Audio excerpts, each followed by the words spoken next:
Have you ever felt like there's a version of you hiding in the shadows? A version that you're afraid to become? Maybe it's the person who speaks up when they disagree, the person who takes risks, or the person who stops living for others' approval.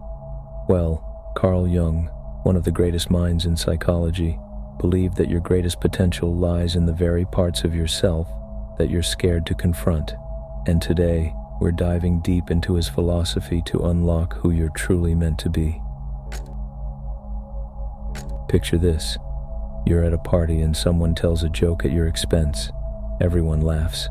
You force a smile, but deep inside, a part of you wants to snap back with a witty comeback. Instead, you stay quiet. That moment, my friend, is your shadow at work.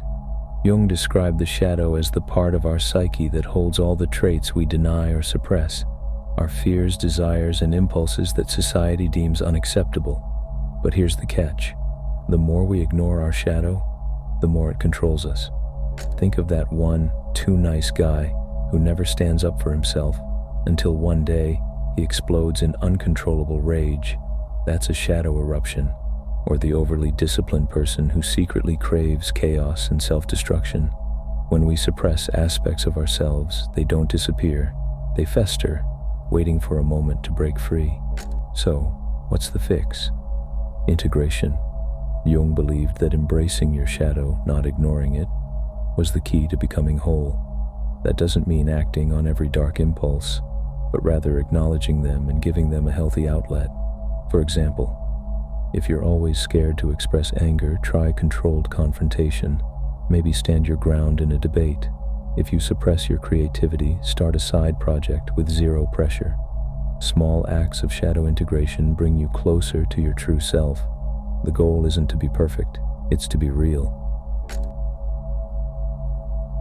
If the shadow is what we suppress, the persona is what we project. Jung described it as the mask we wear to fit into society. It's the version of us that gets the job, impresses the in-laws, and keeps us from oversharing our deepest existential crises on a first date. But here's the problem. When we get too attached to our persona, we lose sight of who we really are. Ever met someone who's different around different groups? In the office, they're professional and serious. With friends, they're the life of the party. With family, they're quiet and reserved. That's normal. We all adapt to situations. But when someone becomes only their persona, they risk suffocating their real self. Think about that Instagram influencer who radiates confidence, but is secretly drowning in self-doubt, or the CEO who leads with power but fears intimacy. When your persona becomes a prison, it's time to break free. Jung's advice? Balance.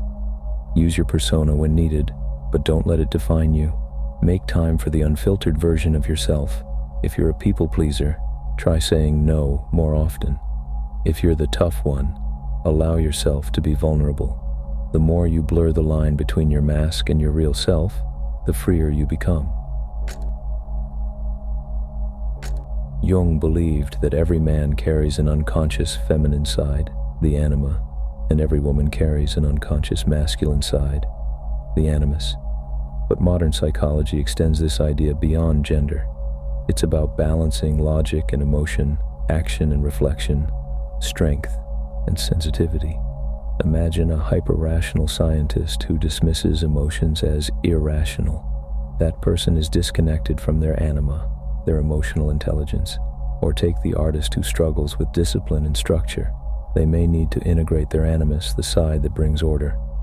Here's the truth. The more we suppress these traits, the more unbalanced we become. If you're overly logical, embrace creativity.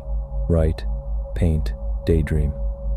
If you're deeply emotional, practice decision-making without overthinking. Growth happens when you step into the unfamiliar parts of yourself. When you integrate both sides, you become adaptable, whole, and powerful beyond measure.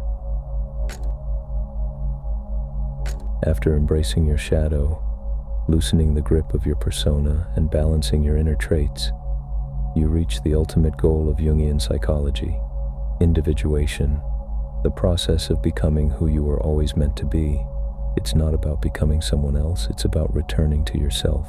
Individuation isn't a one-time event, it's a lifelong journey. It's choosing courage over comfort, authenticity over approval. It's about taking the road less traveled, the one that forces you to face fears, break societal molds, and live with purpose. The reality? It's not easy. You'll lose old habits, old beliefs, maybe even old friendships. But in return, you'll gain something priceless: self-ownership. As Jung said, the privilege of a lifetime is to become who you truly are. So the question is, are you ready to become the person you're afraid to be? If this resonated with you, start small. Acknowledge your fears, observe your persona, and explore the parts of yourself you've ignored. Growth isn't about perfection, it's about progress. And remember, the version of you that you're afraid to be, that's the version you need to become.